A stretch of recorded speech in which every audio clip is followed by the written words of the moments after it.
This is one of the hardest things I've ever had to do, so please bear with me. On behalf of Eileen, my parents, and our entire family, we'd just like to thank everyone for coming and thank everyone for the overwhelming response we have gotten. From texts to calls to food to setting up the GoFundMe pages for the children to even just standing there with us or a simple hug. It's just all been so amazing, and we can't thank you enough.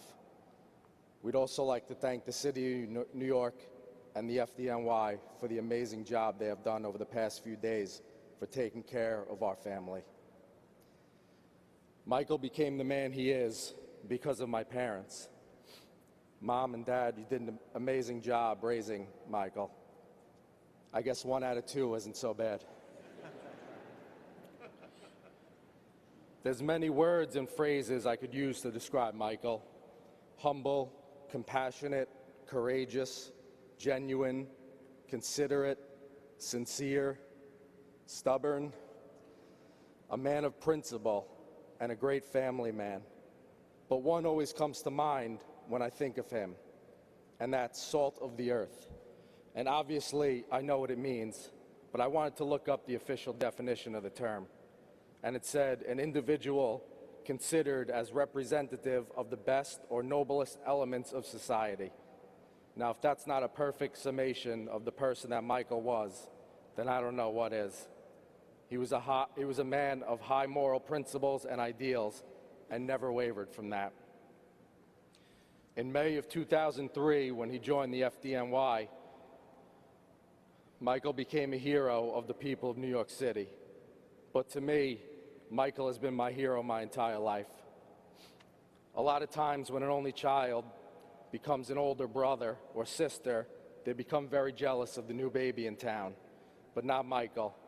Before I was even born, he was excited about the news he was going to become an older brother.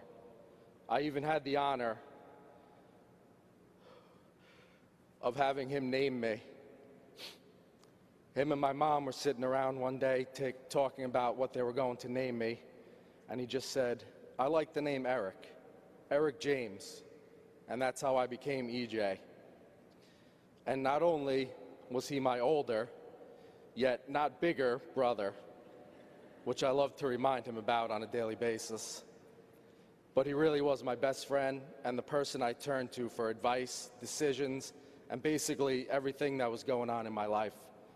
And even though he was busy with the craziness of taking care of 4 children, he always made time for me. I might have had to deal with the sound of screaming children or the vacuum running in the background, because we know he loved to clean. But still, he made time. And from the day I was born, he was watching over me. And I know that he still is and always will be. When something like this happens, a million thoughts are running through my mind. And one of the first thoughts that ran through my mind, other than Eileen and the children, obviously, was, wow, I'm never going to get to celebrate a Mets or Jets championship with my brother. But then I paused and quickly realized that we could have lived till we were 100 years old and still probably not have got to see that happen. His life was tragically cut short, but it's not the years in his life we should be talking about. Rather, it's the life in those years. And man, did he live. I wish I could stand up here for hours telling you story after story, but I would never be able to leave. He just had this aura about him that you would think to yourself, wow, if I could just be a fraction of the man that he is, then I'm doing all right for myself. Michael was always looking to make money. So I would get a text or call almost every day with a new property investment proposal or a new spot to open a bar or restaurant or a stock investment or his newest craze, cryptocurrency. Well, actually, the phone call was either that or Eileen was pregnant again. I mean, seriously, guys, I know you have a TV. And every time he would text, I would say, here we go again. But in every text and call, I knew exactly why he was doing what he was doing. He was looking to make a better life for his family. In every decision he made, every day of his life, it was made with his family's best interests in mind. And that's how he lived every second of every day of his life, for his family. As you can see from the amount of people that were at the wake and the amount of people that are here today, besides his immediate family, Michael was loved by so many others. From the St. Sebastians and Woodside family, to the Malloy family, to the Iona family, to the Rathbones family, to the Harlem Hilton family, to the Pennsylvania family, to the Fuzzins family. That's fake cousins for you guys that don't know. And I say family because that's what they were to him. And I hope you all know and remember that.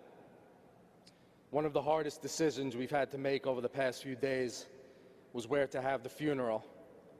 And to be honest, I finally said, we just have to pick a place, because we could have it at Giant Stadium and we still wouldn't be able to fit the amount of people that would want to be there for him.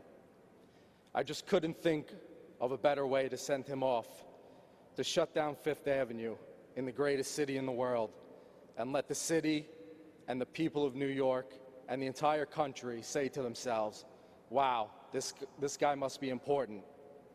And still, that would be the understatement of the century. So when we would talk about relationships and children, Michael would say, and this is how he talked for those of you who don't know, bro, I'm never getting married or having kids, I guarantee it. Well, obviously, that all changed the day he met Eileen, the love of his life. Eileen, I don't even know what to say.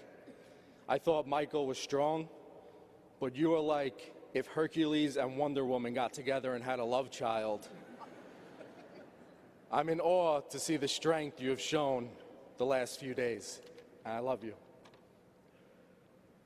For someone who supposedly was never going to have children or get married, well, he could have fooled me, because he was an amazing husband and an amazing father.